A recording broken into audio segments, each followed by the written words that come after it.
and we're broadcasting here from the Wild and Scenic Film Festival Media Lounge. It's good to be with you this afternoon. We're going to be hanging out here tomorrow as well. Thousands of social change makers and filmmakers converge here in the base of the Sierras to showcase the stories that we often don't hear, but they are so important, right? Around whether that's environmental action, social justice, animal, wildlife, or even the adventure films are fun too.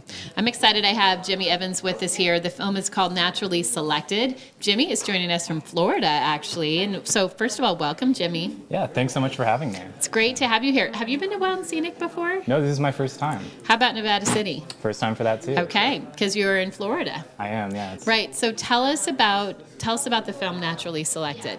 So Naturally Selected is a short 9-minute film about Sam Van Leer, who's an environmentalist working in Miami, running an organization that's entirely volunteer-powered in the nation's least civically engaged city and most environmentally threatened city. So it's a big challenge. The least, really? Mm-hmm. Why do you think that is? The least civically engaged, yeah. So a lot of people in Miami come from someplace else, whether that's the northern United States and Canada or around the world. And so people don't really have a tie to the land. They don't have a tie to their communities, which you wouldn't expect them to, having just come there. But what we're excited about is, the children of these people are often get involved in bettering their communities and get involved in Sam's organization, the Urban Paradise Guild. So, how did you get involved in this organization, Jimmy? So I was a student at the University of Florida, and I was tasked with making a film about climate change, and I didn't know what to do it about. And my roommate, who was from Miami-Dade, I was telling him about the assignment, and he goes, "Oh, you got to meet this guy I used to work for. He's such a great character." And it was Sam, and we went down and made the film.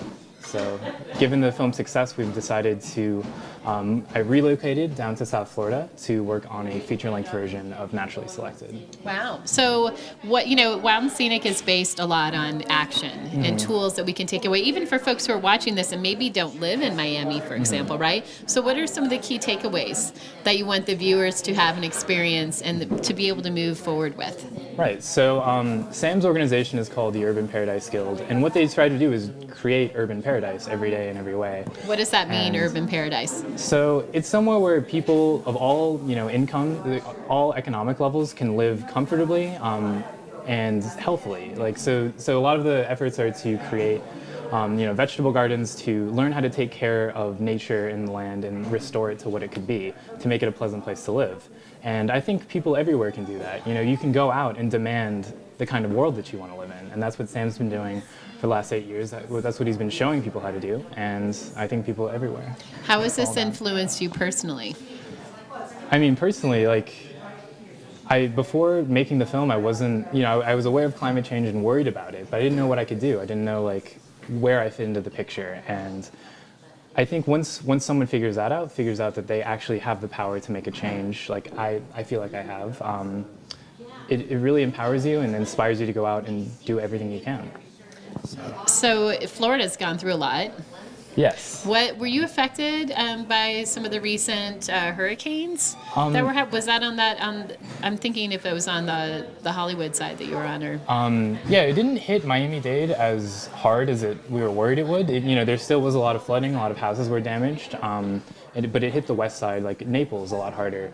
But what's unfortunate is it's not so much the storm, but the way it was handled by the authorities, by local, who would have cleaned up afterwards. I've stored a lot of the trash near low-income families or low-income communities, and it has had serious detrimental effects on their quality of life. So, it's things like that, as opposed to the big shock of flood waters coming in and wind coming in. It's just as things dry up and as we try to rebuild, some areas are neglected and some are right.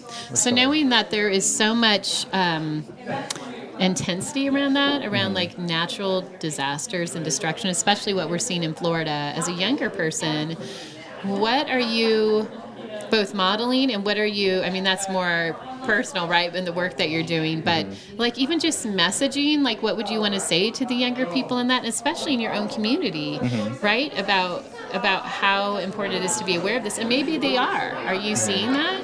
I think the younger people are more aware. We know that within our lifetime, if sea level rise continues as it does, the next hurricane that comes through in 20 years or so will wipe out South Florida. It will be Katrina, but on a much larger scale, and people won't have anywhere to go.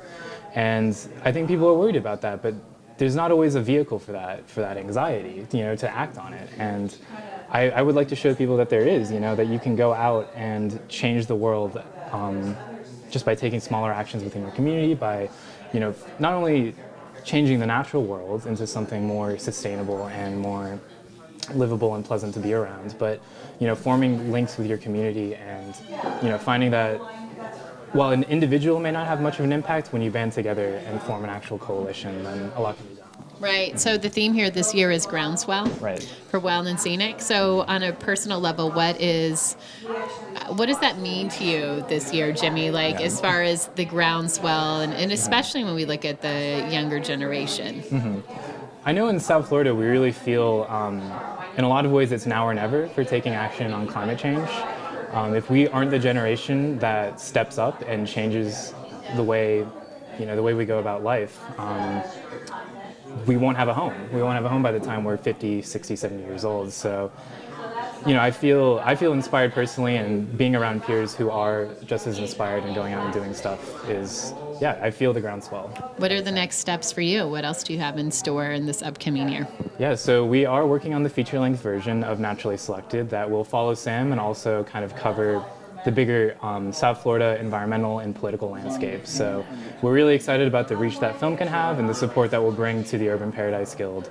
And if you'd like to follow along at facebook.com/naturallyselectedfilm or on Instagram @naturallyselectedfilm, we'll be posting updates. Thank you so much. And when is the film screening? The film screens tonight at 7 at the Yuba River Charter School. So if you're in town and would like to check it out. Great. Well, welcome to Nevada City. Thanks so much, Jimmy, for joining us here and for everything you're doing to make a difference. Yeah, thanks so much. It's really important, right? I'm Elisa Parker. It's the Wild and Scenic Film Festival here in downtown Nevada City, and we might come to a city near you as we go on tour as well. Thanks so much, and we'll be right back.